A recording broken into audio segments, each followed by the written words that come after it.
us go to the house of the Lord. Let our feet stand in your... Hey, National Park Church.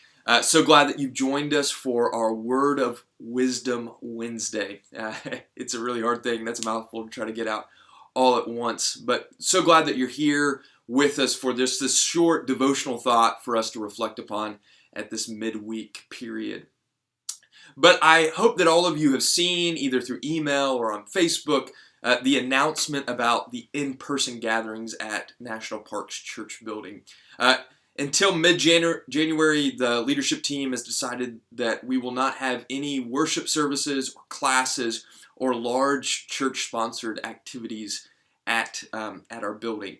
And this is due to the rise in cases, of course, in our country, but specifically in our Hot Springs community, and the rise of hospitalizations. And we have Christmas coming, and know a lot of people will be with family, and just decided, in light of talking to those who are on the front lines, that this is the best option for our church family. This is the most loving thing that we can do. And I know that this is not an easy season. It's been really hard for me, because there is something beautiful and an incredible gift when we're able to come and gather. But as we've said regularly, thank you so much for your patience, your flexibility, your willingness to walk through this with us. And we are very much covetous of your prayers for discernment and wisdom as we continue to navigate these very difficult and unique circumstances that we're experiencing at the moment. So thank you. We love our church family at National Park, and we know that God is moving and working even in these very hard times. With that said, let's go to the Father in prayer, and then we'll have our devotional thought for this evening. God, you are all powerful, and you are all good, and you are all loving, and you are all knowing. And there's a lot that feels immensely chaotic and outside of our control, and can be frustrating and discouraging and scary and anxiety inducing. And we just want to come and bring all of that to you. We trust that you are the God who loves more than we can imagine your creation, and we want to submit ourselves to you. Give us discernment and wisdom as we navigate the current pandemic that we're living in. Help us to be those that love you with all our heart, soul, mind, and strength, and love our neighbor as we love ourselves.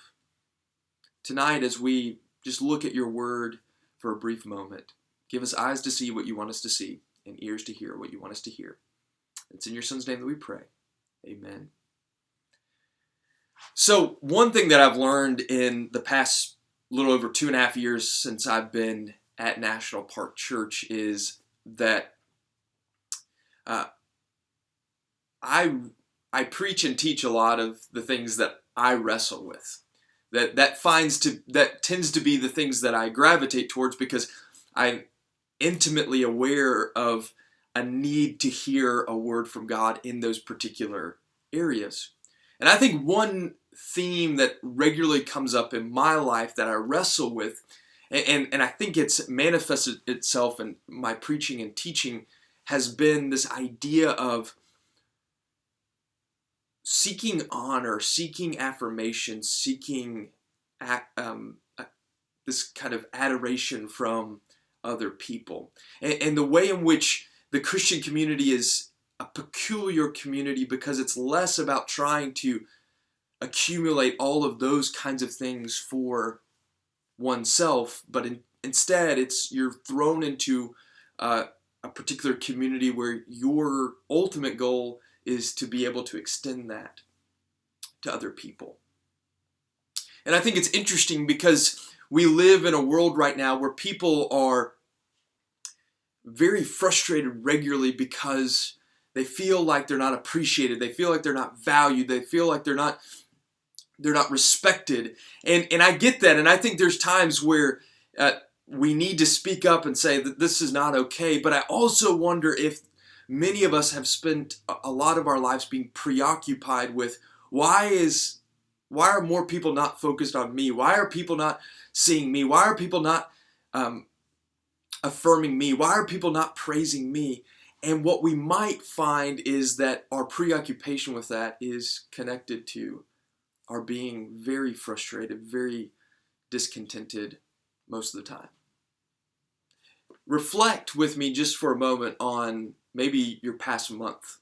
The days where you've been most frustrated, most disturbed, most where you're struggling to sleep at night. Can you trace it back to a feeling of being underappreciated, not valued? Maybe people haven't given you the honor that you think that you deserve. Now, of course, we probably won't speak in the language of honor and shame like other cultures do, or like the biblical time period would have been the culture that they were immersed in. But for us, think about the times where you feel like, man, I do all this stuff and nobody notices me. Or, man, I've been really faithful and I've been really good, but I don't get any accolades for that. Or, man, if somebody really cared about me, they would have reached out and talked to me. Or whatever it is.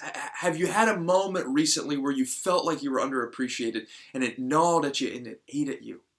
And I think many of us, and I think as society at large, we are constantly frustrated and discouraged and upset because we feel like we are not receiving what we are due, what we are owed. Which is why I think this short verse in Romans chapter 12 is a fascinating reminder. Here's the goal of the church, or one of the goals of the church. Love one another with brotherly affection. And then here's the line. Outdo one another in showing honor.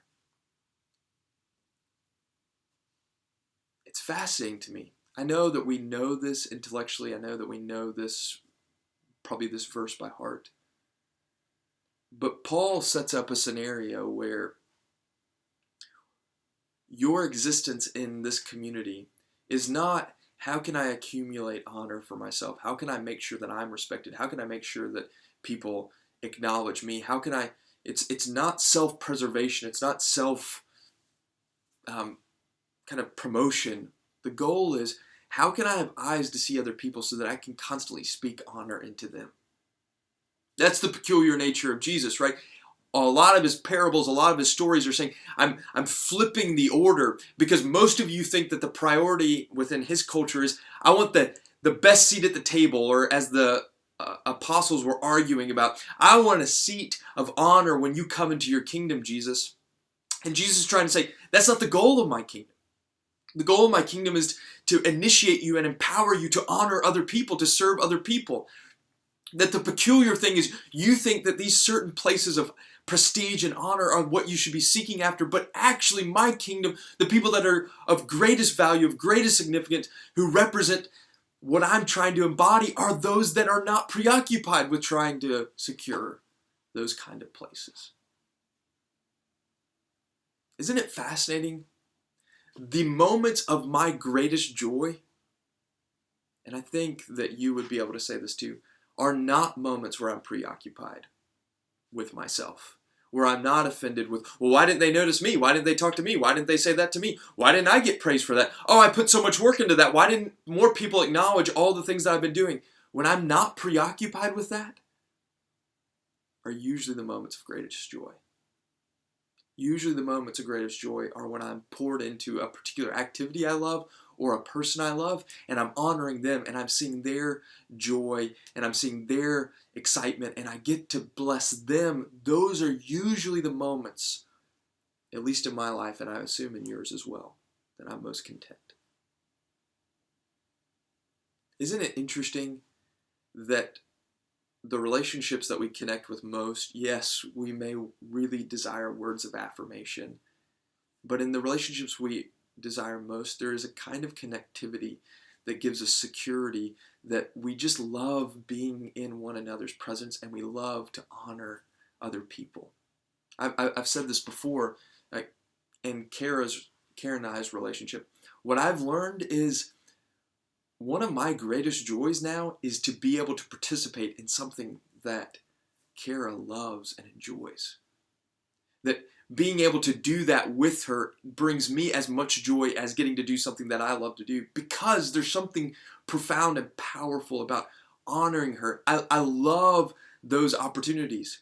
I'm not saying I'm perfect at it, but I have grown to find that it is the moments where I am outside of this cycle of constantly being perceptive and worried about how are people honoring me, how are people receiving me, how are people praising me, what are people's ideas of me, what are they saying about me. When I'm not preoccupied with self, I'm usually in a place where I have way more joy. I think that's what the Apostle Paul is getting at.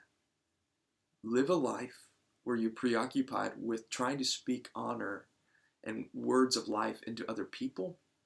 And the beautiful thing is, if the system is working properly, you will have people that are speaking life into you. But you're not trying to secure it. You're not trying to grasp that for yourself, but you're allowing it to happen because your preoccupation is not with that securing, but it's to give that gift to another person.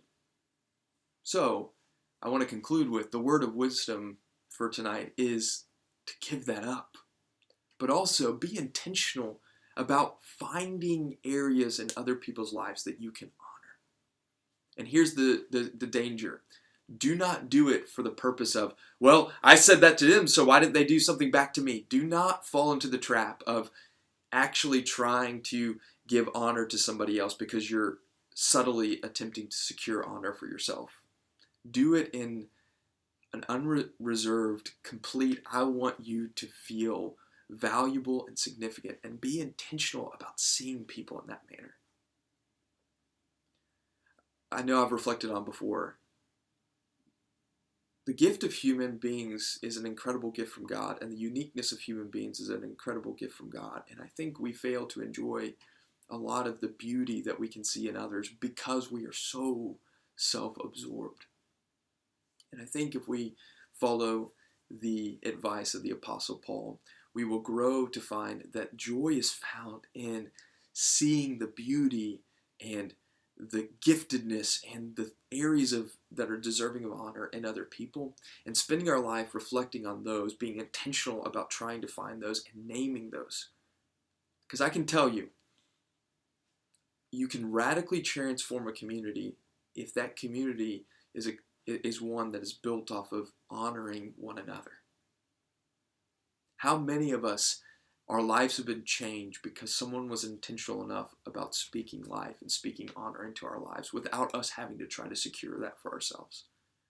Be that blessing to somebody else, because you may have no idea what impact it will have, but I can almost guarantee you, if you're intentional about naming the beautiful things you see in other people, that has the potential to radically reshape their day and their life.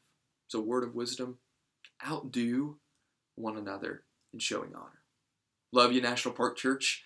Look forward to seeing you online on Sunday for our service and for our class. We are praying for you, and we just are so thankful that you are connected with this family. We love being in this family and doing life with you. So have a great Wednesday night, and we will see you soon. Let our feet stand in your gate.